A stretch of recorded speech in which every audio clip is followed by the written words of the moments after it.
So I haven't made a YouTube video for a while for this channel, and I appreciate the 14 people who have subscribed at this point, which is funny to me. But you know, that's very kind, and I'm going to take this channel more seriously now. For 2016, I had some injuries. I came back from India, which is probably the last video that I did, if I remember, and got a severe tendinopathy about 6 days later. Woke up one morning, couldn't walk for 6 months, and that was the end of it. And so doing any kind of YouTube videos was pretty low priority. And playing was quite awkward and painful, and I couldn't do it for a long time. Probably 7 months of the year I didn't play. And so now I'm just sort of rehabbing myself back again. The subsequent back pain and other things are a real issue that I'm working my way through. So that's why the huge absence, and suddenly I kind of disappeared. But having said that, that's not important. I'm just updating you. But I'm going to take this channel more seriously this year. And essentially what I'm going to try and do is like a video, you know, per week, or maybe a couple, or one every week and a half. Whatever I can do to regularly update the channel, I will. There'll be performance stuff, and there'll be some other things that I'll throw in there. But the point of the channel is to hopefully catalog in some small way my journey to 10,000 hours. 10,000 hours, if you've ever heard that equation, if you want to master anything, you want to become very good at something, you require 10,000 hours of practice. 10,000 hours, whether that's a craft or a music instrument or whatever it might be.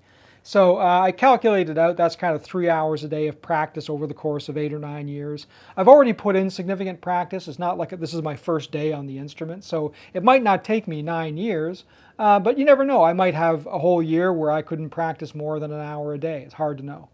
Anyway, the point is I'm going to try to catalog my progress. That doesn't mean that I'm going to put up 3-hour practice videos, obviously. There'll be quick videos like this, but there'll be updates and things I'm working on, things I'm trying, and all that kind of stuff. So that's just FYI about what's coming. And that's what this channel is going to be about. As much performance and interesting sitar things as I can present without me just talking the whole time. So today's video is actually, I'm starting Raag Basant. And I'm starting it because I actually recently just met an Odissi dancer, and I'm helping her with some workshops. I'm actually providing the music for her workshops. And I met her while doing another workshop for a Kathak dancer, who I've known for many years. So anyway, they use this particular composition in Raag Basant. There's many rags, of course. All dancers use many different types of music, but this one was the one that she was currently working on and thinking about. So Basant became interesting to me for that reason. I had never learned it before. So when it was time for a new rag, which was recently, my Guruji asked me what I wanted to try, and I said, hey, what about Basant, because I'm interested in this now. And so we started working on Basant. And so Basant's kind of a cool rag. I'm starting to like it. It's a bit unconventional, at least in my ears and my sense. It's probably not unconventional to people who know, but I'm still a student, so these things are all kind of new. But normally when I'm doing practice, sapatan, you go from the bottom end of the sitar all the way up to the top end, and you just play scales up and down. That's kind of your daily practice. But Basant doesn't really do that, because Basant works very differently. It's kind of a rag that stays in between middle saw, the two middle saws, not the lower saw, not the higher saw, and certainly not down at the base. But it stays from here to here for the most part. It goes up and down a little bit. So you can't do sapatan just like that. It's sort of over with pretty quick. But Basant has a particular personality in the chelin that you play. And so the chelin is what I do for my daily practice. And so that's kind of cool. It goes sort of like this. So this is the basic chelin structure.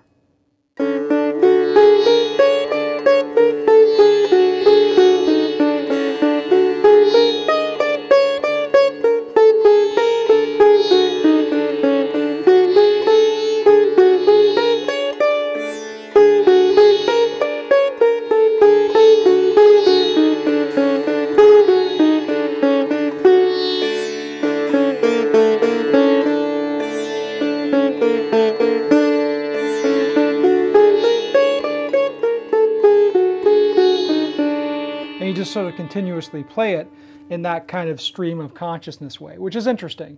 It's a more interesting chelin and a more interesting way of practicing a sapatan style, so I kind of like it.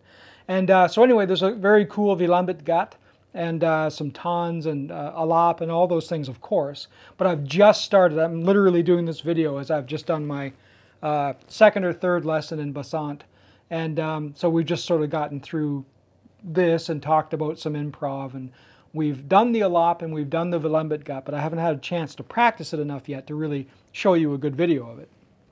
However, what I thought I would do, just for the compositional quality of this, so I can give you something interesting, I think, is the Odissi composition in Basant.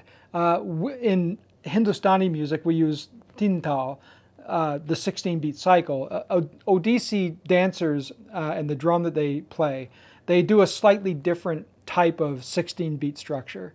So it's still familiar to me, but it has some differences, rhythmic differences and all those things. So it's interesting. But anyway, this is the actual musical pattern that goes over it.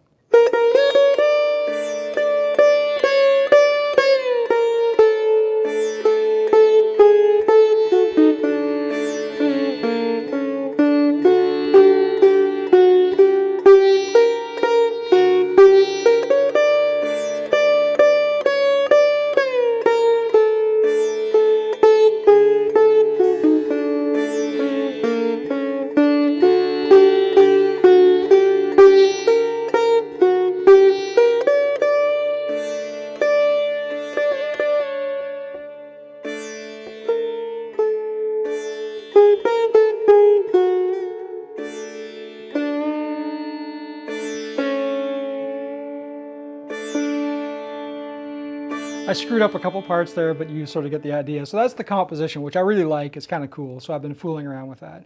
And so next week when I put up the next video, hopefully I've got some more cool and interesting Basant things to talk about. And I'll talk a bit about my practices and my struggles and what I'm learning and all those kinds of things.